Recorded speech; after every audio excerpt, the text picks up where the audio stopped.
Hello, this is the Watchdog, and welcome back to Fun with Watches. If watches weren't fun, you'd only need one. Today we're going to review the Poedagar 920B. Let's start out with the wrist check. I'm taking the granddaughters to the zoo today, so I'm wearing my Seiko Safari. Seems like a good zoo watch. And Grego is wearing my Skimmy 9133 because I'm feeling very patriotic today.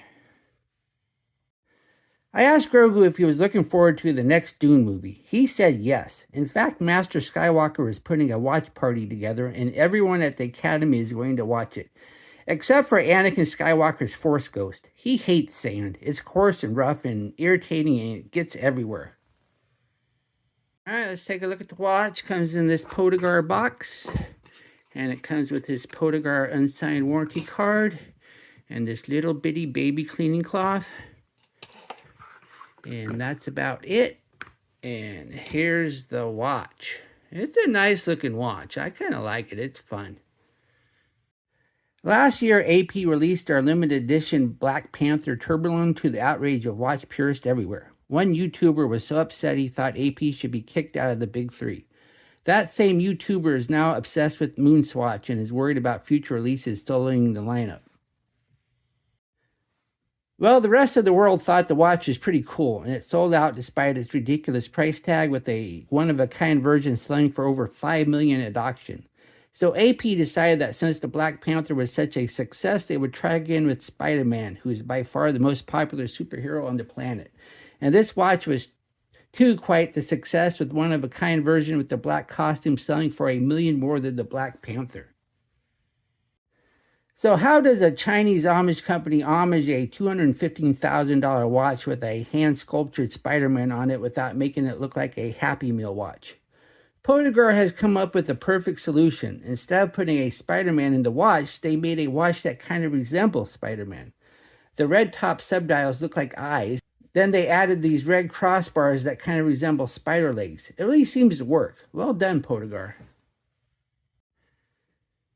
The watch is 41.8 millimeters if you measure at the flats of the bezel, 50.7 millimeters lug to lug, 12.5 millimeters thick, and the lug width does not apply, but it's 27 millimeters where the strap meets the case, and weighs 89 grams on the supplied silicone strap. The bezel is a 12-sided dodecagon rather than the 8-sided octagon of a Royal Oak, so that's a little bit different. And it doesn't have the fake screws on the bezel either. And then we have the dial, and once again, the dial, it makes it look like Spider-Man's kind of looking at you. This is a skeleton dial, so we can see a lot of the movement underneath. And then we have the chapter ring. The chapter ring has these indices with little metal dots, and they are not lumed. And then we have the hands. This is a big second chronograph, and so we got the big second hand. And then we have the skeleton hour and minute hand, and they have lume tips. And then we have a date at the 12. One problem with the date at the 12 is, since this is a big second chronograph, the chronograph hand obscures the date, but it's so thin you hardly notice it. And you can, if you have trouble reading the date, you can just easily tilt it. No big deal there. I'd much rather have the date at the 12 than anywhere else, because I think it would have ruined the look. And when you're getting a watch like this, the look is what you're going for. Then we have the subdials. On the right, we have the 24-hour indicator. Normally, the 24-hour indicator indicates on top, but since this is not designed to do that, they have a little red arrow right there, and that's what it points to. And then we have the chronograph minute counter on the left, and it too has a little red arrow, so it doesn't point on top, it points towards the bottom. Let me get the hour hand out of the way. And you can see the little red arrow.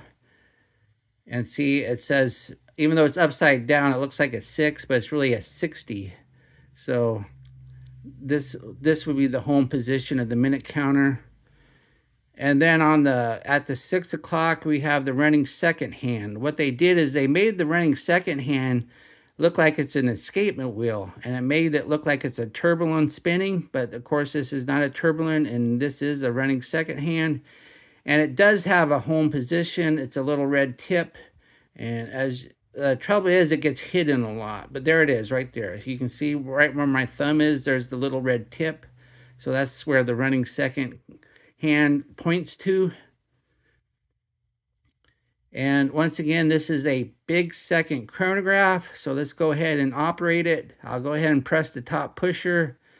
And the top pusher doesn't push because it's not a real top pusher. If you look there, we have these little indented dots, and you have to start it with a tool. So we're going to go ahead and push the pusher with the tool. And there's the chronograph hand ticking away, and it's a smooth sweeping one. So that's a pretty good deal for a quartz watch that's not a mecha quartz. This is not a VK63, and it's got a running smooth second hand. So let's go ahead and press it again to stop it. And then we'll press this to reset it. And this is not, you don't get the instant snap back, you get the fast rewind. So it's a good chronograph movement. It's just unfortunate that they didn't give it real pushers. So it makes it kind of useless. I mean, who has a tool with them? And if you're going to time stuff, you don't want to have to fumble with a tool to stop it and start it. You're never going to get precision. So that was a really dumb decision. I don't understand why they did that. Yeah, a lot of us don't buy chronographs to time stuff, but we still want our chronographs to work as chronographs. Then we have a hexagon shaped push-pull crown. You only get 30 meters water resistance, so you're not going to get a screw down, and that's fine. So let's check out the crown action. Do we have that annoying minute hand jump? Well, it's loose, but yeah, it jumped. So let's see if we hold it. When we press in, does it jump? Yeah, it jumps. So you got to be really careful setting this thing. That's irritating. That's the trouble with cheap quartz watches. Then we have the flat mineral glass crystal. You're not going to get sapphire for this price. And then we have the case. The case looks a lot like the watch's homaging. And these little connector things, they don't articulate at all. They're just part of the case. Those are just grooves there. And then we have the case back. The case back is a press-on. It says stainless steel back, which is a pretty good indication that the rest is not. Then it says water resistant. Then it says Poedagar 920B. I don't know what movement is underneath the case back. I didn't want to pop the case to look because usually it doesn't tell you anyway. It didn't say in the AliExpress ad other than it said original movement, and I kind of doubt that. But once again, it's a smooth running second hand, which is cool. And it's a big chronograph second hand, which is unusual in watches in this price range. It just, once again, the crown action is loose though, so it's not the highest quality in the world because of the crown action. Then we have the strap.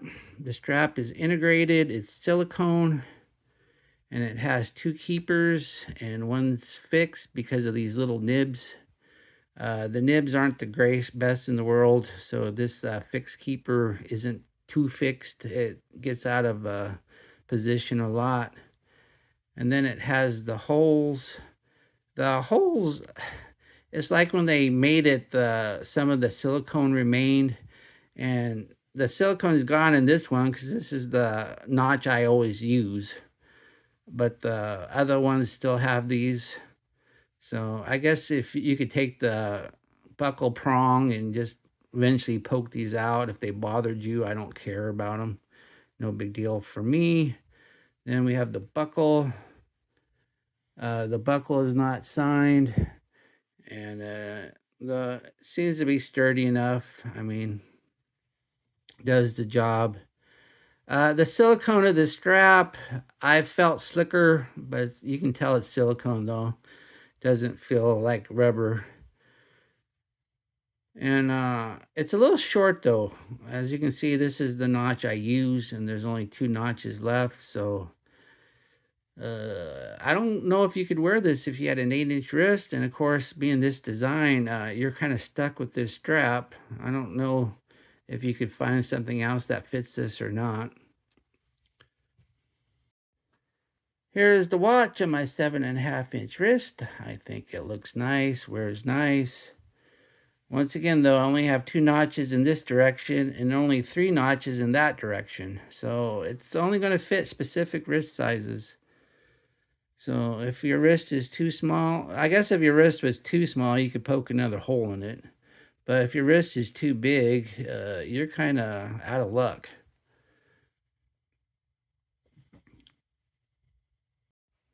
Here we are in the Lume room. I haven't had a Poedagar with decent lume, and this is no exception.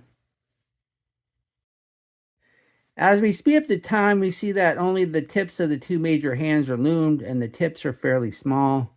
The hour hand fades first, with the minute hand lasting a little bit longer. This is not good lume.